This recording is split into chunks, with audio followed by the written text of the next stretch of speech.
Alrighty then, and welcome to another exciting episode of your Manifesting Questions Answered Live.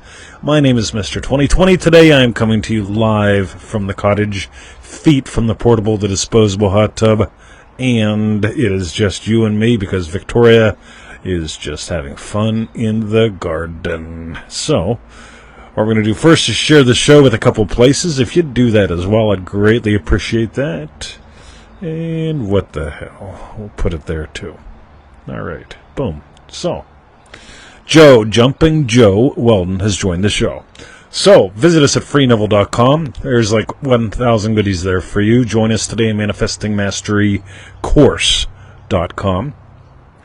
For the refunds to watch the show again and again and again and again because it's really cool, go to feelitrealfun.com.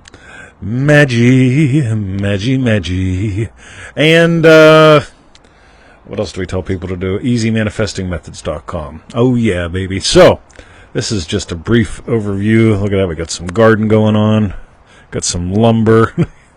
Yeah, you can always tell when Victoria lives someplace. There's always lumber.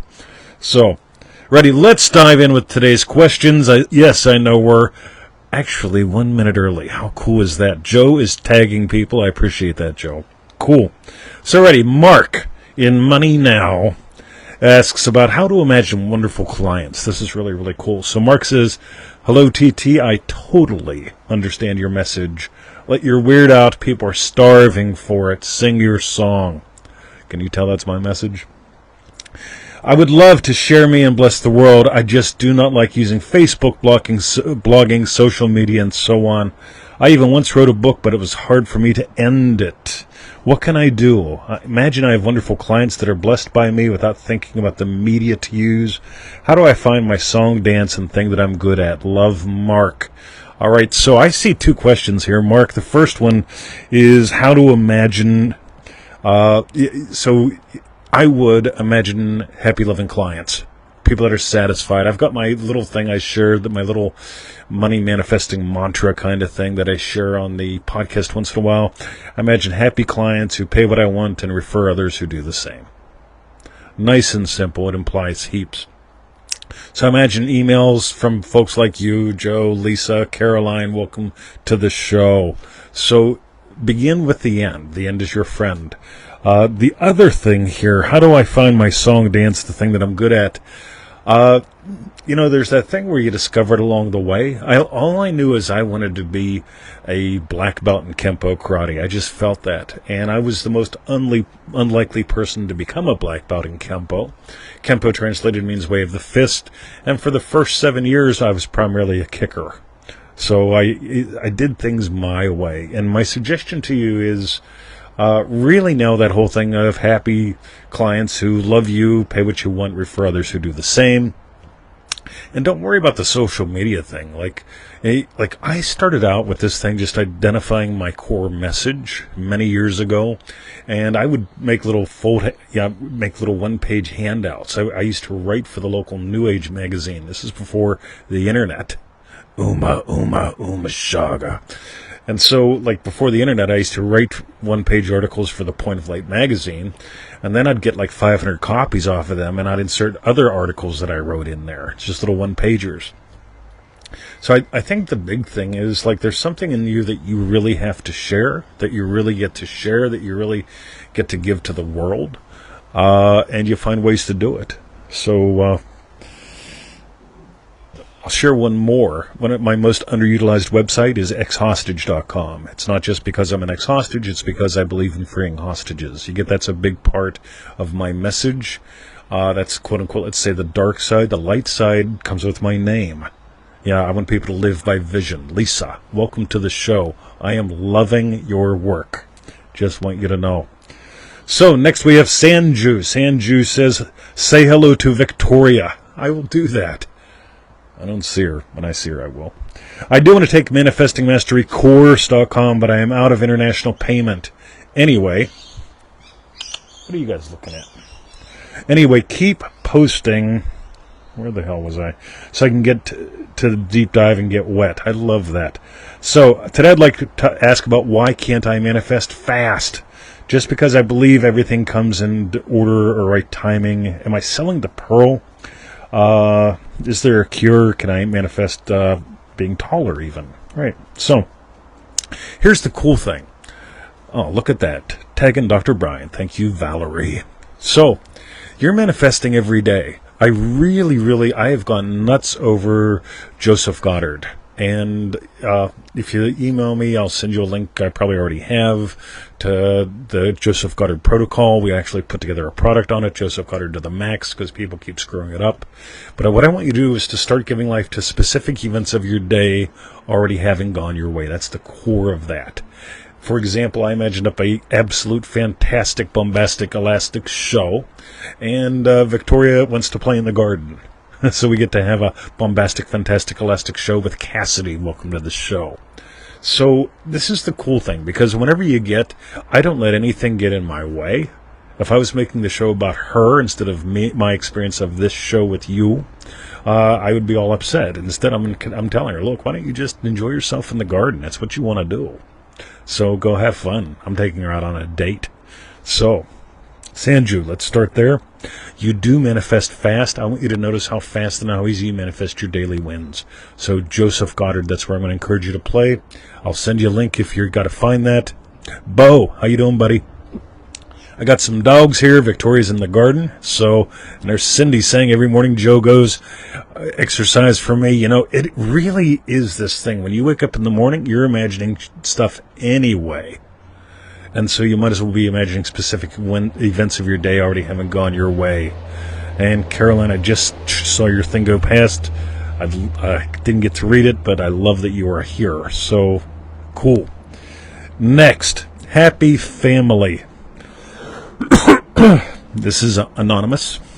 Anonymous asks, my family doesn't know I am with my person and I want to get married to him. Oh, baby, been there, done that. So my family is looking for different grooms. We didn't do that in the old country, but my brother has clearly told me he will never support my relationship with my person, and I love my family and my man both, and I don't want to hurt either, nor hurt myself by settling for someone else. So yes, I want to be happily married to him, where my family and my society is happy for us, and it doesn't look down upon us. I'd love your views and would greatly appreciate if you can guide me. Can I please request this be anonymous? Absolutely. James, welcome to the show. So, you know, it all begins with you. I love very simple things, like it really is all you pushed out. It really is no one to change but self. And whenever you get 100% happy with your relationship with him, your relationship with them, they can have a difference of opinion. You know, I would not deny anyone of having a difference of opinion. I have some very different opinions, right? But you can let them be happy for you in their own way. So I would just imagine, and this sort of goes back to what we share in the Manifesting Love Pack.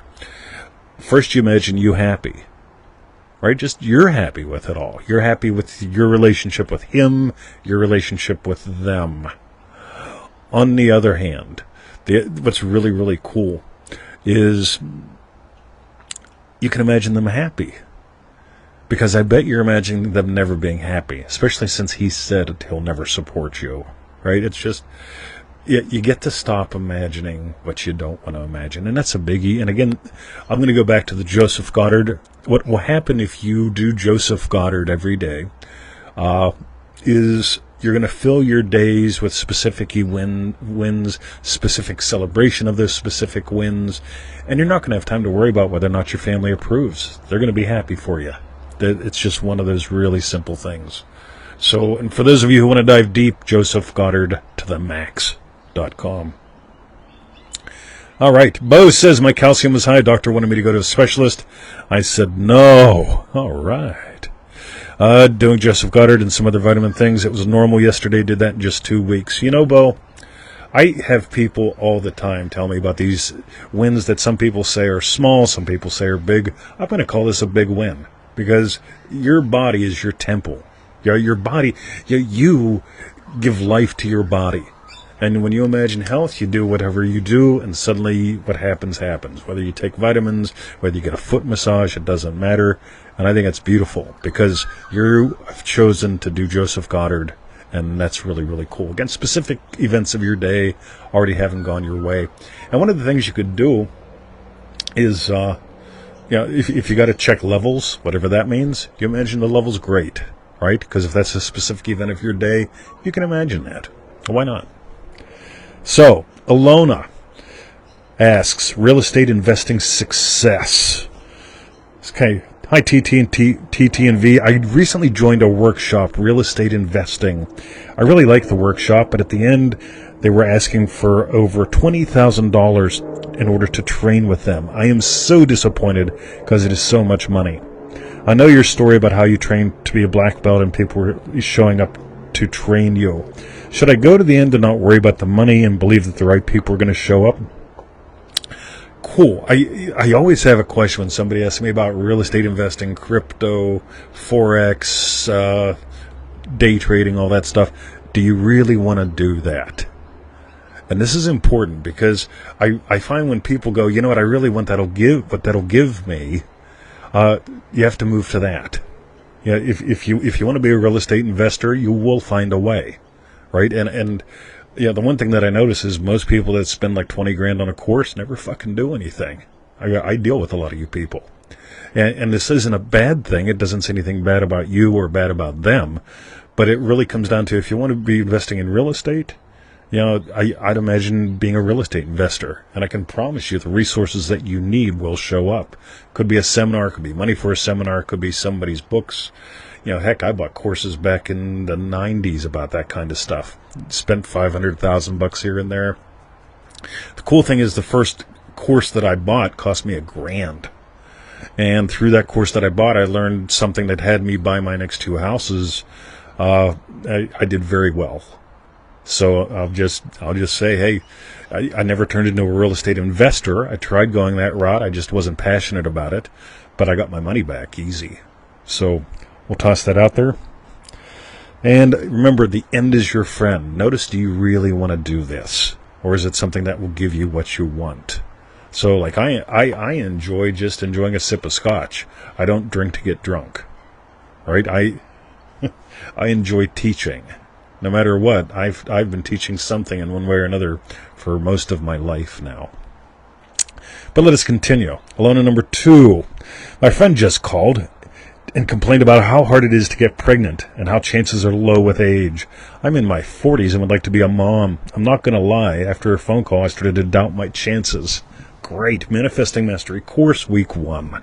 By the way, so I go to the pool, and like 3 days a week, we have what we call the mummy invasion, because the mummies invade with their babies. They come into the warm water pool for about 20-30 minutes, and it's just absolutely lovely. And most of the mummies are probably about 25 to 30. Occasionally there's some older ones there, and I chat with everyone. I chat with the young people, the old people, the males, the women's, all that stuff. And what's really cool is, I can tell you, there are some older mummies out there with beautiful babies. So, as long as you look for signs, you're going to find doubt. Valerie, Uma, thank you. I should show you around the garden a little bit when I'm done. We'll see how that works out.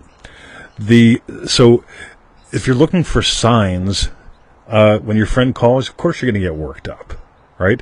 You aren't a statistic. You're not a number. I'm the only person I know who's a number officially, right? I find that funny. But when you just look at this whole thing and you go, right, so you want to be a mom? Right? Don't doubt it. I'm curious if you tend to live in the state of want, or if you move into the state of, because wanting is a state. A lot of people want a lot of things. On the other hand, when you imagine being a mommy, maybe you'll marry someone and you don't need a job or maybe you'll marry a real estate investor. You get how cool this is? This is where you get to play. So, oh my God, it didn't update. I got 2 more questions. Okay. This is going to be real fun. Anne asked a question about middles. So we're going to make this up, Anne. This is going to be so much fun. Ready? So watch me access this, right? So Anne asked about middles. And I remember the answer, but I don't remember the question, so this is going to be really good. So when it comes to middles, and I don't try to manage middles, I don't try to make middles happen, I don't try to do anything like a lot of people go, well, I imagine all my middles are lovely. I just say, stop imagining your middles are shit when people bring up stuff like that. I don't think you brought that up. But here's what it comes to. When you're on a bridge, there's like, on a lot of bridges that I see here in Melbourne, we've got the footpath, we've got the slow lane, we've got the fast lane. You just cross the bridge, right? You may be crossing it on foot. It takes a while. You may be crossing it on the slow lane, which, hey, probably has a better view.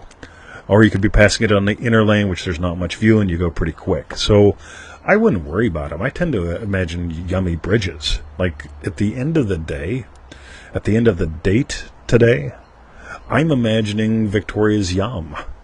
We're going out for Japanese. So I don't have to imagine the guy cutting the fish. I don't have to imagine anything. I just get to, I move into her yum, and then that eager anticipation that we explore in Dream-Driven Day has me look forward to lunch, which I'm looking forward to right now. And there was another question by Coral. And Coral asked about beginnings, ends, and bridges. So I got to make this up a little bit too. So, see, I remember the answers, but I don't remember the questions. So, as I explore the answer, so one of the things that I often say is, you get to pick, is this a middle, or is this an end? Is this a bridge, or is this an end? And, like, when shit happens and you hit a speed bump becomes a fatality if you define it as an end. On the other hand, when I hit a speed bump and I go, right, how did I set this in motion? Right, I often find it's because I've imagined something lovely, and to get there, that involves hitting a speed bump once in a while. And so I don't worry about it. And so whenever I hit a speed bump, I always remember, look, this is a middle. It's actually the beginning of something. Because often, again, when I hit a speed bump, I go, right, let me do a quick reassessment here. How could I drive what's going on here a little bit different? So, Emmett. Unbelievable. So that's pretty much it. I got to figure out those questions so that Victoria can deal with this when she edits the show later on. I do want to thank you all for tuning in. Let me show you around a little bit, tiny bit. So I'm sitting here at the cottage. Look at that. This is the original cottage right here. It was built in the 60s. These hippies squatted here. Let me just share this real quick. So a couple hippies squatted here, and they literally built the cottage out of mud from the land, silt from the stream, right? The stream's right there, right? And they made a one-room cottage. It was a little cramped. They expanded it to 2 rooms. After like 10 years, they got title to the land. They sold all 3 pieces for, a minimum of $500,000 to $1 million each. So when you look at that, pretty good imagining they did. Emmett, knock it off. So let me just show you a little bit more that way. That's the Vegemite plant. It's pretty darn cool. And I'll tell you what, I am not going to hit the button because I don't know what that does. So, well, thank you guys for tuning in. Have a lovely day. It is Friday in Australia. Yada, yada, yada. If you got gold today, we would love to know, what is your strawberry bit? Stick it down in the thing. For those who share the show, we greatly appreciate that. For those of you who share cat videos, but not the show, I really wonder why some days. So, at the end of all that, visit us at freenovel.com. Join us at manifestingmasterycourse.com. And for the refunds, did I already say that? feelitrealfun.com. Thank you, Lisa, Joe Weldon. Am I pretending to be a real dog? He's a hoot. Look at him. This guy, like, seriously, he guards me constantly. No matter what I'm doing, he's like nearby, just sitting there.